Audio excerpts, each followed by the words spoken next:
Deməli uşaqlar, bugünkü dərsimiz bizim balıqlar sinifidir. Əslində balıqlar sinifi üstlüyü bölünür iki yerə: sümüklü balıqlar və qırdaqlı balıqlar. Gəlin başdan qırdaqlı balıqlar, sümüklü balıqların fərqini izah edək və sonra artıq balıqlar haqqında, yəni belə deyək, ümumi daxili quruluş haqqında məlumat geniş verərik. Ümumiyyətlə uşaqlar, balıqlar sinifi üstlüyü bayaqlar vurğuladım ki, iki yerə bölünür: sümüklü balıqlar və qırdaqlı balıqlar. Sümüklü balıqlara hansı dəstələr aiddirlər? Bizim məktəb dərslərini keçilənlər: nərə kimlər, sərək kimlər, qızıl balıq kimlər, çəki kimlər və pəncə üçgəzlilər. Lakin qırdaqlı balıqlar isə akulalar, skatlar və bütövbaşlar aiddir. Əslində qalsa dəstə baxımından, yəni qırdaqlı balıqlar sinifi olaraq sümüklü balıqlardan daha qədimdirlər. Çünki ox skeletinin qırdaq olmasına görə bunun tarixin inkişaf baxımından yaranması sümüklü balıqlardan daha ön vaxtlara təsadüf edir. Ümumi fərqlərə gəldikdə isə uşaqlar, qırdaqlı balıqlarda alilik olan əsas xüsusiyyətlər: nəsl qayğısına çox güclü qalmaqları, sinir sisteminin çox yaxşı inkişaf etməkləri və əksər nümayəndələrinin diri bala doğmaqları qırdaqlı balıqlar üçün alilik xüsusiyyəti hesab edilir. Amma sümüklü balıqlarda dediyim xüsusiyyətlər zəif inkişaf eləsə də, amma bir sıra özəlliklərə sahibdirlər. Baxın uşaqlar, qırdaqlı balıqları mən bayaqlar vurğuladım ki, akulalara, skatlara və ximerlərə bölünürdü. Yəqin ki, akulanın ümumi quruluşu sizin yadınızdadır. Ümumiyyətlə, sinir sistemi baxımından akulalar ümumiyyətlə yaxşı inkişaf eləmişdir. Hətta onların iyi bilmə qabiliyyətləri başqa balıqlara nisbətən daha sürətlidir. Çünki akulalar hətta yarım kilometrə qədər, yəni 500 metrdən belə hər hansı bir qanın iyini duyan kimi dərhal həmin iyə doğru hərəkət edir və həmin su hövzəsində olan yaralanmış balıq varsa, yaralanmış orqanizm varsa, onu dərhal yeyərək sistemdən, ekosistemdən sıradan çıxardır və o sular həmişə çox təmiz sular hesab edilir. Gəlin ümumi balıqların, qırdaq balıqlar, sümüklü balıqların bir daha fərqlərini deyim. Qırdaqlı balıqlar, ox skelet, biz bayaqlar vurğuladıq ki, onlarda nə idi? Qırdaq idi. Amma sümüklü balıqlarda ox skelet nə idi? Sümük maddəsindən təşkil olunmuşdur. Qırdaqlı balıqlarda adəti üzrə quyruq üzgəcləri zəif inkişaf etmişdir. Amma sümüklü balıqlarda əsas etibarilə yaxşı inkişaf edən üzgəc hansı üzgəc idi? Quyruq üzgəcidir. Qırdaqlı balıqlarda isə bel üzgəci nisbətən, xüsusən də akulalarda yaxşı inkişaf eləmişdir. Amma sümüklü balıqlarda belə nisbətən quyruq üzgəci daha yaxşı inkişaf eləmişdir. Qırdaqlı balıqlarda qəlsəmə qapaqları yox idi. Əvəzlərində qəlsəmə yarıqları var uşaqlar. Qəlsəmə yarıqlarının sayı 5-7 cüt arasında dəyişir. Amma sümüklü balıqlarda isə qəlsəmə qapaqları yox, əvəzində onlarda qəlsəmə, daha dəqiqləsi qəlsəmə yarıqları yox, qəlsəmə qapaqları yerləşir. Qəlsəmə qapaqların sümük maddəsindən təşkil olunmuşdur və qapaqların sayı bir cütdür. Qapağı qaldıranda isə qapağın altında 4 cüt qəlsəmə yarıqları yerləşmişdir. Sonra qırdaqlı balıqlarda deməli başın ön tərəfi nisbətən, yəni başın yuxarı tərəfi daha yaxşı inkişaf etmişdir və rostrumu yaradır və fikir versiniz asimetrikdir. Ağız alt tərəfdə yarım aypara formasındadır. Amma sümüklü balıqlarda isə bu fərqlidir. Sümüklü balıqlarda başın yuxarı hissəsində belə bir asimetriya müşahidə edilmir. Yuxarı çənəni aşağı çənə bir-birinin üzərinə düşürülür və tam olaraq belə deyək də, yəni bütöv hissəni əmələ gətirmişdir. Sonra qırdaqlı balıqlarda belə deyək də, iyi bilmə orqanı, sinir sistemi daha yaxşı inkişaf eləmişdir. Sümüklü balıqlarda nisbətən bu daha zəif idi. Qırdaqlı balıqlarda yan xətt orqanı yox idi, amma sümüklü balıqlarda isə əksər nümayəndələrində, indi balıq üzərində göstərəcəm, yan xətt orqanı var idi. Sonra daxili orqanlarında belə böyük bir fərqlər müşahidə edilmirdi. Sonra başqa nə fərqlər ola bilərdi? Elə bunlar idi fərqləri. Çox olmasına mən bayaqları izah elədim. Bayaqlar vurguladığım kimi qırdaqlı balıqlar üç yerə bölünür: akulalar, skatlara, ximerlərə. İçərisində dəstəsinin ən qədimliyinə görə ximerlər ən qədim sayılırlar. Skatla çox vaxt akulanın fərqi düşür testlərə. Akulanın bel üzgəci yaxşı, quyruq üzgəci zəifsə də, skatda isə quyruq düzdür, zəifdir, amma əvəzində döş üzgəcləri daha yaxşı inkişaf eləmişdir. Sonra skatın bədəni bilqarın istiqaməti yaslaşmışdır. Bu da suyun dibində yaşaması ilə əlaqədardır. Amma akulada belə bir quruluş yoxdur və buna ehtiyac da duyulmur. Akulanın skatı yuxarıdan baxdıqda gözləri yalnız görünür, amma alt tərəfə doğru çevirdikdə altda ağız yarığı və qəlsəmə yarıqları bədənin alt istiqamətində yerləşmişdir. Amma akulada belə bir quruluşa yenildirən ehtiyac duyulmur. Ölçüsünə görə ən böyük skat manta deyilən skatdır, 6 metrəyə qədər olur. Amma akulaların içində ən böyük akulalar balina akulalar hesab edilsə də, yadınızda saxlayın ki, o yırtıcı deyil. Amma akulaların əksər qismi təbiət üçün faydalı hesab edilirlər. İndi gəlin başlayaq sümüklü balıqların daxili quruluşlarından biraz da dərinə doğru gedək. Əvvəlcə xarici quruluşunu keçim, sonra keçim daxili quruluşa uşaqlar.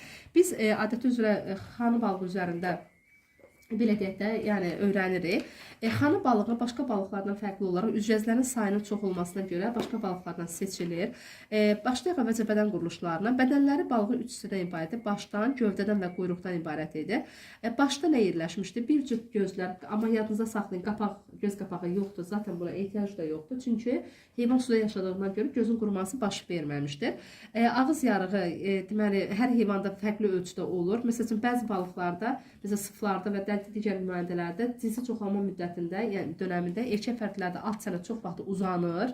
Durma balıqda da belə olur. At çənə uzanır və bu erkəyin artıq kül tökmə ərəfəsinin, daha dəqiqləsə spermatozoid tökmə ərəfəsinin və belə deyək də çoxalmağa hazırlaşdığını göstərir. Yəni heyvana fərqlənir. Nə deyirəm? Başın yan tərəfində bir cür qəsimə qapaqları yerləşmişdir. Qəsimə qapaqları altında olan qəsimə yarıqlarını qoruyur və bir cüt olmaqla sümük maddəsindən təşkil edilmişdir. Bədənin gövdə hissəsində isə adəti üzrə nə yerləşir? Uşaqlar üzvəzlər yerləşir. Gəlin üzvəzlərlə tanış olaq. Üzvəzlər iki yerə bölünür. Cüt üzvəzlər, bir də tək üzvəzlər. Cüt üzvəzlər hansılardır? Mütləq simmetriya yaratmalıdır və sonrakı heyvanlarda ətrafa başlanğıc verməlidir. Döş üzvəzləri və bir də qarın üzvəzləri yadınızda saxlayın. Cüt üzvəzlərdir. Amma anal, quyruq və bel üzvəzlər təkdir. Sual verəcəksiniz ki, müəllimə, axı dəniz xanasında 2 ədəd bel üzvəzi var. Bəs nəyə görə bunlar cüt hesab edilmirlər? 2 ədəd olması hələ cüt olma anlamına gəlmir, çünki asimetrik vəziyyətdədir. Amma digər balıqlarda, siz baxsınız digər balıqlarda, məsəl üçün burada çəki göstərilmişdir. Çəkidə fikir versəz, uşaqlar, tək üzvəzlər hansılardır? Anal üzvəz, quyruq üzvəz və bel üzvəzi birdən olduğuna görə 3 olacaqdır. Amma cüt üzvəzlər balıqlardan astronomiyara hamısında nədir? 4 ədəddir. Deməli, dəniz xanasında həm cüt üzvəzlər 4-dür, həm də tək üzvəzlər 4 olduğuna görə üzvəzlərin nisbəti 1-in 1 olacaq. 4 tək, 4 cüt. Yenə deyirəm, döşlə qarın cüt, bellər 2 dənə, quyruq 1 dənə, anal da 1 dənədir. Amma bunlar tək üzvəz hesab edilirlər. Və bədənin yanında fikir versəz uşaqlar, yan xət orqanı deməli yerləşir. Yan xət orqanı nədir? Suyun cəryanı istiqamətini müəyyənləşdirməkdən ötəri ola bilən hiss orqanı da onların dibində çoxlu sayda sinir düyünləri yerləşmişdir. İkincisi isə uşaqlar, siz balıqlara diqqət edirsiniz. Balıqların üst tərəfinin tünd, alt tərəfinin açıq olduğunu görəcəksiniz. Bu pasiv uyğunlaşmadır. Nəyə görədir? Balıqların yuxarıdan aşağı hər hansı bir quş baxdıqda suyun dibinin tünd olduğuna görə balığın bel tərəfi də tünd olur ki, həmin fonda nə eləməsin? Seçilməsin. Amma əksinə balıq yuxarıda olan zamanı alt tərəfi açıq rəngdə olur. Ona görə ki, altda yerləşən hər hansı bir yırtıcı heyvan səmadan qarnın alt tərəfi açıq olduğuna görə nə etməsin? Seçilməsin. Bu da nə sayılır uşaqlar? Pasiv uyğunlaşma sayılır. Amma yenə deyirəm, üzvəzlərin içində ən yaxşı inkişaf edən üzvəz hansıdır? Dediyim kimi, deməli, quyruq üzvəzidir. Çünki quyruq üzvəzi sükan funksiyasını icra edir və balığın ümumi olaraq önə doğru hərəkətini və sağa sola doğru dönməsi deyib təmin etmiş olurdu. Amma yadınızda saxlayın, cüt üzvəzlər balığın bütövlükdə tarazlığını təmin edir. Əgər biz balığın sağ tərəf üzvəzini bağlasaq, balıq sağa doğru əyiləcək, solu bağlasaq, sola doğru əyiləcək. Amma hər ikisini bağlasaq, balıq baş aşağı vəziyyətdə qalacaqdır. Aydın mı? Bu belə. Bir də balıqlarda ilk dəfə olaraq sinir orqanlarından daxili qulaq yaranmışdır. Biz artıq sonraki siniflərdə artıq amfiblərdə orta qulaq, sonra xarici qulaq keçəcək və s. Belə üzüm məmələrə doğru qulağın inkişaf dərəcəsini deyəcəyik. İndi gəlin başlayaq uşaqlar. Balıqların bu xarici quruluşuydu. İndi dediyim kimi, gəlin başlayaq əvvəlcə uşaqlar ən çox qarışdırdığı qan damar sisteminə başlayır. Çünki bütün uşaqlar bunları qarışdırırlar. Uşaqlar bunların kameralı ürəkləri, yəni kameraların sayı ürəyin 2 ədəddir. Bir qulaqçıq, bir və bir mədəcikdən ibarətdir. Mədəcikdən çıxan damara, yəni bax burada ürəyin böyüdülmüş şəkli veriblər. Mədəcikdən çıxan damara nə deyirdi? Aorta deyirdi. Və aorta qarında yerləşdiyinə görə, ürək ümumiyyətlə fikir verirsin, başın yanında yerləşir. Bu niyə belədir? Çünki qəlsəmələr başda yerləşdiyinə görə ürək də başa yaxın yerləşməlidir ki, qanı asanlıqla hara qovsun, qəlsəmələrə doğru qova bilsin. Deməli, qan əvvəlcə necə olurdu? Quyruqdan gələn venoz qan, başdan gələn venoz qan və qarından gələn venoz qan vena sinus vasitəsilə qulaqçığa, qulaqçıqdan mədəciyə ötürülürdü. Mədəciyə divarı isə dediyim kimi necə idi? Yaxşı inkişaf etmiş əzələlərdən təşkil olunmuşdu. Burada görünür, divarın qalınlıq fikir verir. Mədəciyə yığılırdı, qanı hara qovurdu? Qarın aortasına doğru qovurdu və qarın aortasına yeganə heyvan ki, venoz qan var. Belə bir quruluş eyni çömçü quyruqda da təkrarlanacaqdır. Deməli, beləliklə, venoz qan, qarın aortası vasitəsilə qəlsəmə gətirici damarlara gəlir. Qəlsəmə gətirici damarların sayı 4 cütdür. 400 sağda, 400 isə solda yerləşmişdir. Beləliklə, qəlsəmə qövslərinə gəlir. Siz fikir verin uşaqlar, qəlsəmənin quruluşu paralel olaraq həm də burada da izah edeyim. Qəlsəmə nədən ibarətdir? Qəlsəmə qövsünə, qəlsəmə dişsinə və qəlsəmə yarpaqcıqlarına. Qəlsəmə qövslərin sayı sağda da, solda da, yəni ümumi olaraq 4 cütdür. Yəni 4-ü sağda, 4-ü isə solda yerləşmişdir. Qəlsəmə dişciklərin funksiyası heyvan qidalanan zamanı qida zərrəcikləri həmin qəlsəmə dişçilərə ilişirdi, həzm traktına doğru ötürülürdü. Amma təmizlənmiş su kütləsi qəlsəmə yarpaqcıqlarına keçirdi və qəlsəmə yarpaqcıqlarına çoxlu sayda kapillər şəbəkə ilə əhatə olunmuşdur. Suyun tərkibindəki olan oksigen, yəni suda həll olmuş oksigen hara keçirdi? Qəlsəmə yarpaqcıqlarına, yarpaqcıqlardan kapillərlara və beləliklə su, yəni suda olan oksigen qana keçdiyinə görə həmin qan necə olur? Oksidləşmiş qan hesab olunur və oksidləşmiş qan hara toplanırdı? Qəlsəmə üstü arteriyalar toplanır. Diqqətli olun. Qəlsəmə gətiriciləri venoz idi, amma qəlsəmə çıxarıcılar nə dedim? Arterial qanı idi. Qəlsəmələrin üstünə toplandıqdan sonra arterial qan yuxarı arteriyası, bel arteriyası və qarın arteriyasına bölünür və daxili orqanları və digər orqanlar qanla təchiz edir. Testə düşür. Daxili orqanlar, yəni qarın boşluğu orqanları qan təchizatı hardan alır? Yadınızda saxlayın ki, bel arteriyasından alır. Qarın arteriyasından yox, bel arteriyasından alır. Və beləliklə yenidən mübadilə baş verdikdən sonra bayaq dediyim kimi həmin xüsusiyyətlər birdə təkrarlanır. Balıqların qan dövranının özəl xüsusiyyətləri, ürəyin içi kameralı olması, ürəkdə venoz qanın olması, bir qan dövranının olması. Qan dövranının sayı yadınızda saxlayın, mədəcik sayı ilə müəyyənləşir. Qulaqcığın sayı ilə deyil, mədəcik sayı ilə müəyyənləşir. Daha dəqiq desə, tərsi dedim, qan dövranının sayı qulaqcığın sayı ilə müəyyənləşir, mədəcik sayı ilə deyil. Çünki bunlarda cəmi cümlədən bir qulaqcıq var və bir növ qan alır. Ona görə də ürəkdən çıxacaq qanın növü necə olacaqdır? Venoz olacaq. Ürəkdə qanın növü olur venoz, amma bədəndə neçə növ qan olur? Arterial və venoz olur. Və yeganə heyvandır ki, tənəffüs orqanından təmizlənmiş qan ürəyə qayıtmır. Yəni əvvəlcə qəlsəmə üstü arteriyalara, sonra bədənə qoyulur. Deməli, bədənə hansı qan gəlir uşaqlar? Venoz qan gəlmiş hesab olunur. Və testlərə düşür ki, hansı heyvanlarda tənəffüs prosesi ilə həzm prosesi paralel gedir. Əlbəttə, biz bura balığı da rahatlıqla aid edə bilərik. Bu belə, bu bizim balığın deməli dedik ki, nə idi? Qan dövranı idi və bir qan dövranı var. Skeletinə gəldikdə isə uşaqlar, skeletləri əsl sümük maddəsindən təşkil olunmuşdur. Kələ skeletlər nisbətən mürəkkəbdir. Visceral şöbəni və bir də ki, qəlsəmə qövslərini yaradır. Ümumiyyətlə, yadınızda saxlayın ki, üzü balıqlardan xordalara doğru getdikcə kəllə skeletinin sümükləri tədricən sadələşir. Çünki bunlarda tənəffüs prosesi qəlsəmədə getdiyinə görə, qəlsəmə qapaqları, qəlsəmə qövsü olduğuna görə kəllənin skeleti daha mürəkkəbdir. Sonra gəldik çıxdıq ümumiyyətlə onurğanın skeletə. Onurğanın özü isə dediyim kimi iki şöbə bölünür. Gövdə hissəsinə və bir də quyruq şöbəsinə. Ümumi fəqirlərin sayı məktəb kitablarında 38-42 götürülür, amma qəbulda çox vaxt 39-42 götürülür. Yadınızda bir şey saxlayın. Quyruq hissəsində qabırğa olmur. Və ilk dəfə olaraq qabırğa termini, qabırğa olaraq, yəni söz olaraq, yəni termin bunlarda yaranmışdır.